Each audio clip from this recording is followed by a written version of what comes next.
pretty large team that works 18 hours a day, 5 days a week. They may require different rules and regulations depending on what part of the world that they're sent in. So for us to be able to leverage technology in these innovative ways to really optimize our operation has been huge. AI is the easy button.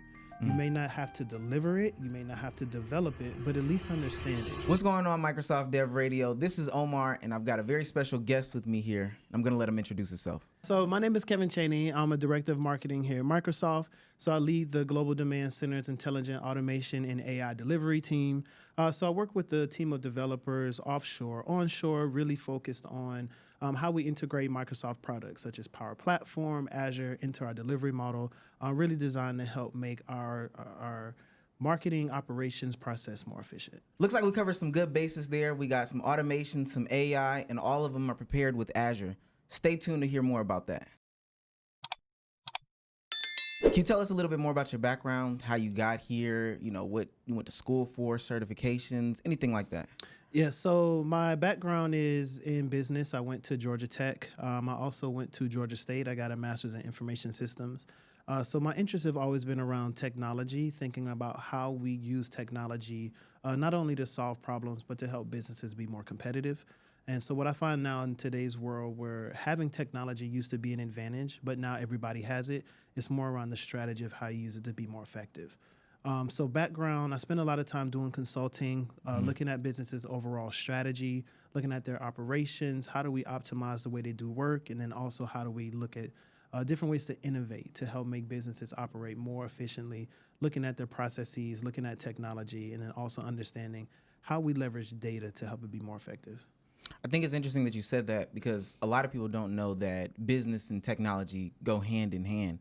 How did you find transitioning from like a more business-minded environment and background to a more technology-based background?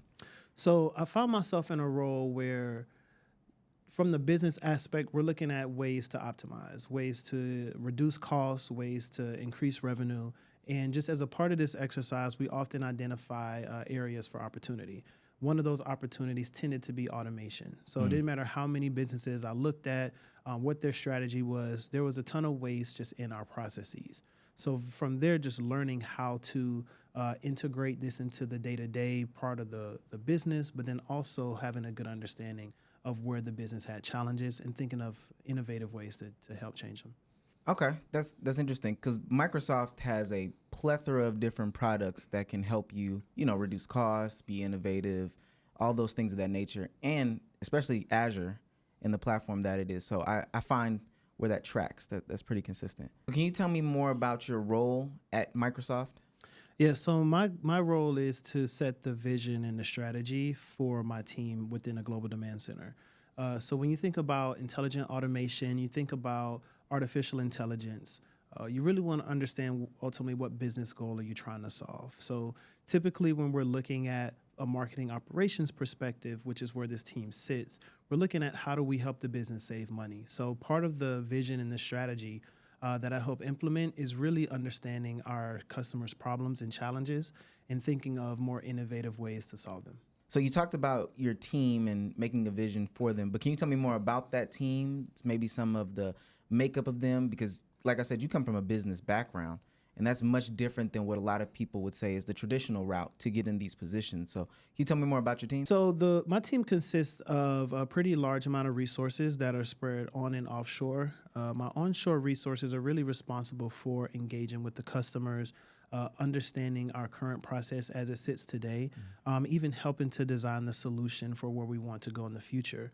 From the offshore perspective, I run a pretty large team that works 18 hours a day, 5 days a week, really with the expectation of supporting all of the processes that we put into production. I also have technical offshore resources which handle all of our development. So another piece is that solution design, understanding how we take the way work is done today, implement technology with it, and ultimately they're responsible for the coding and development of it. And then also from there, they handle the testing of it. And then once we roll it out to production, they continue to support it in hypercare for a couple of weeks prior to being fully transitioned to our support team. Okay. So can you also speak to the culture of your team? Are you guys, very well connected? You communicate a lot, outside activities or anything like that? Yeah, so Microsoft has a very unique culture in the sense of everybody's in different places. Mm-hmm. So for my team, I have some team on the West Coast, I have some team members that are in Atlanta, have some team members in Florida, and then I mentioned I have a lot of team members that work ultimately all over the world. So we have a very unique culture in the sense of how we work. That makes communication so much more important. It requires us to be intentional in terms of how we communicate via email, via Teams messaging. So, all in all, I would say we have a really good culture of how we interact and engage with each other. And honestly, I think a lot of the people on the team love the work that we do. Okay. And with them coming from all different places, they must come from all different walks of life. Can you speak to their potential different backgrounds and how that might help them come together as a team? Yeah, I think what I've noticed the most is really just the ability to solve problems. So when I look at how people are positioned, whether they're early or late in their career, whether automation or AI has been their background, I think it's a very innovative field where there's always room to grow and always room to learn. So what I've found is that by having different people from all over with different perspectives has actually made what we do much more effective. It just allows us to be more innovative when we bring solutions to the table. So there's been a lot of news that has come out from like Microsoft Build 2024 about automation, AI, the world of things that are coming to us via Microsoft. What are some experiments or projects or things that you're working on that you can tell us about? So I can say one of the advantages of this role is that I have the flexibility to be innovative. So I look at problems from two different lenses. One, I look at new challenges to solve. So for example, I think about how we approach our support, right? How we're able to leverage existing resources, leverage new technology such as automation or AI to solve more complex problems that would typically involve people. I also look at just our ability to integrate technology into processes that used to be very people heavy. So, for example, now when we're standing up events or creating campaigns that are sent out globally, they may require different rules and regulations depending on what part of the world that they're sent in. So, for us to be able to leverage technology in these innovative ways to really optimize our operation has been huge. But then I also think about it from an optimization perspective for my own business. How do we take the technology and improve on the work that we've done? How do we look at the processes that we currently have delivered, running in production? How do we optimize those, whether it's upgrading the level of technology for efficiency, or even if it's looking at how we solve problems using some of the innovations and things that we've learned just to help drive that change. So we talked a lot about automation, but we didn't get a chance to talk a lot about the people. Where do you see that the people are going to come into play as far as automation, AI, and the new technologies that Microsoft has coming out in the future?